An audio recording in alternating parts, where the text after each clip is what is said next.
Welcome back, class. So now that we've had a chance to look at acids in depth and how we find the pH of strong acids, how we find the pH of weak acids, looking at things like percent ionization, now we can turn our attention to looking at bases and how we can find the hydroxide concentration and pHs of strong bases and weak bases. And we're going to see there's quite a bit of analogy we can make between what we did in the acids and what we did in the base and what we're going to do in the bases. So let's start off with strong bases. So like strong acids, right, strong bases we assume are 100% dissociated, right? Now all of our strong bases are going to come from this family of metal hydroxides, right, which are said to fully dissociate in water, where, quote, the stronger the base, right, the more willing it is to accept the hydrogen ion. Now, remember, in this idea, that lone pair, right, is the lone pair on the oxygen here, right? There's a couple of them, and so when we react,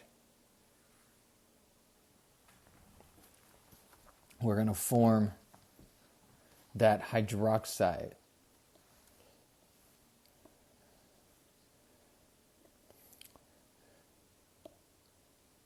Now, when we calculate the hydroxide ion of a strong base like this, the only thing that we have to worry about, right, so in principle, the concentration of the hydroxide equals the concentration of the base. Now, what we have to worry about a little bit is some of our metal hydroxides have more than one hydroxide.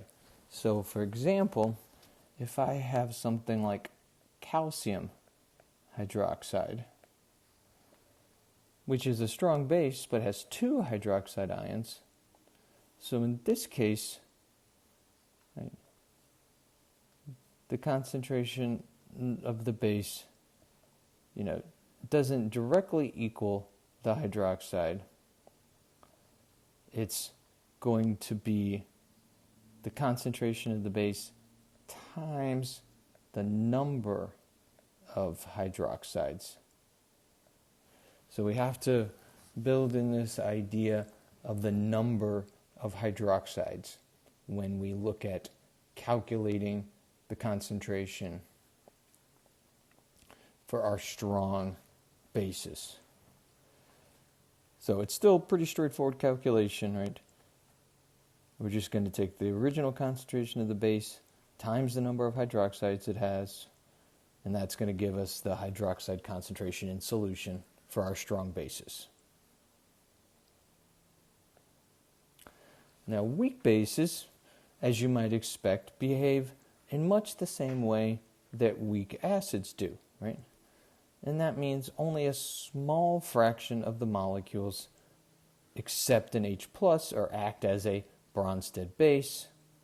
And so, for something like ammonia, most of the molecules are still in the base, and only a handful of them have undergone the proton transfer, or undergone the reaction to form the ions, to form the ammonium ion and the hydroxide ion. So calculating the hydroxide ion here, again, involves an equilibrium. Now, instead of being an acid equilibrium, right, it's going to be a base equilibrium, meaning we're going to be producing hydroxide ion instead of hydronium ion.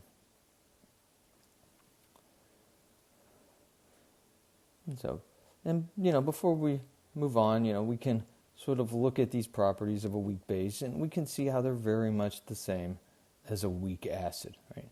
It's, a weak electrolyte, ionization, very small percentage. So the concentration in solution is much less than that of the original base concentration.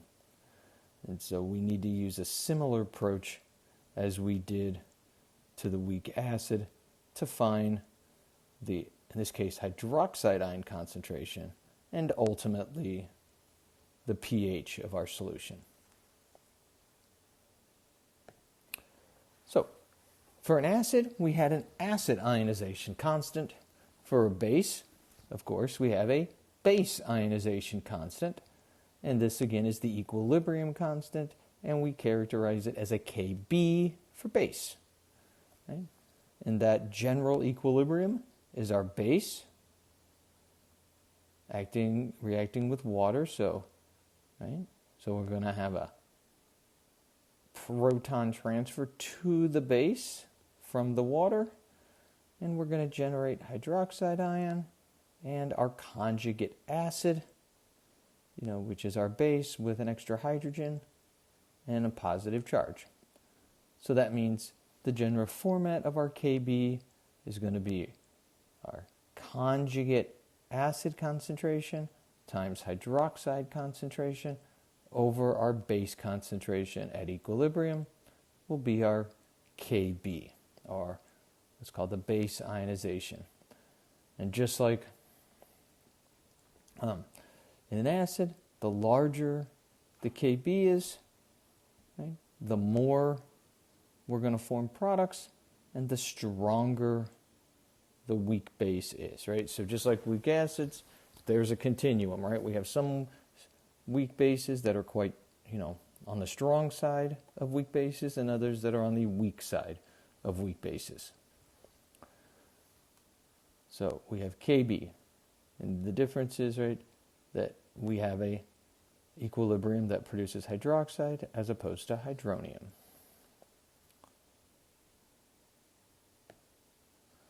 So here are some examples of weak bases, and you can see, right, we have our carbonates, bicarbonates, we have a bunch of nitrogen bases, and you can see the similarities here. We have our base plus water.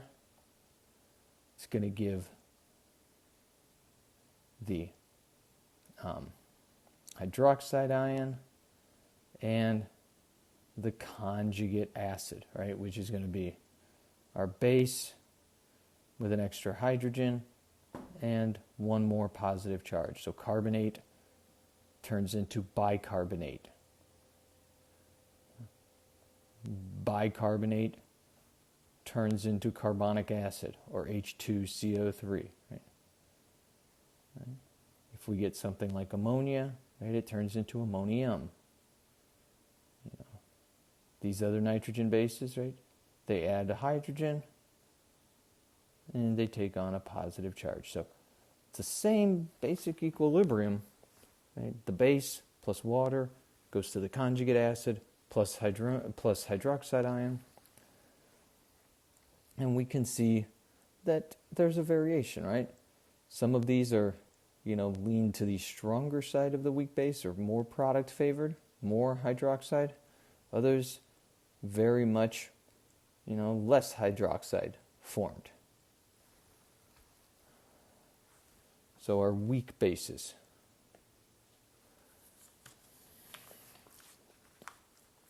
Now, just because these are molecules that we don't see too often, I just wanted to remind you of sort of the structure of some of these simple nitrogen bases, right? And why they function so well as bases, right? They're all have this basic structure of a nitrogen with three things bonded to it, which, if you remember from Lewis structures, right, is a very common theme among nitrogen, right? And that nitrogen, right, in that trigonal pyramidal shape, right, but still with 4 electron groups, one of them being a lone pair, right? That lone pair is perfectly suited to act as a proton acceptor and accept that H plus and form its conjugate acid, right? Which in this case, right, would be NH4 with a positive charge. And so it's that lone pair on the nitrogen that makes the... So again, it's the nitrogen here that makes these compounds, such nice weak bases, such good proton acceptors. All right, so that's going to sort of do it for the content portion of what we're going to talk with bases. I will, of course, be following this up with some example problems with how we calculate the pH of a weak base. Again, using these equilibrium calculations that we learned back in chapter 16 and that we've already applied to our acid chemistry.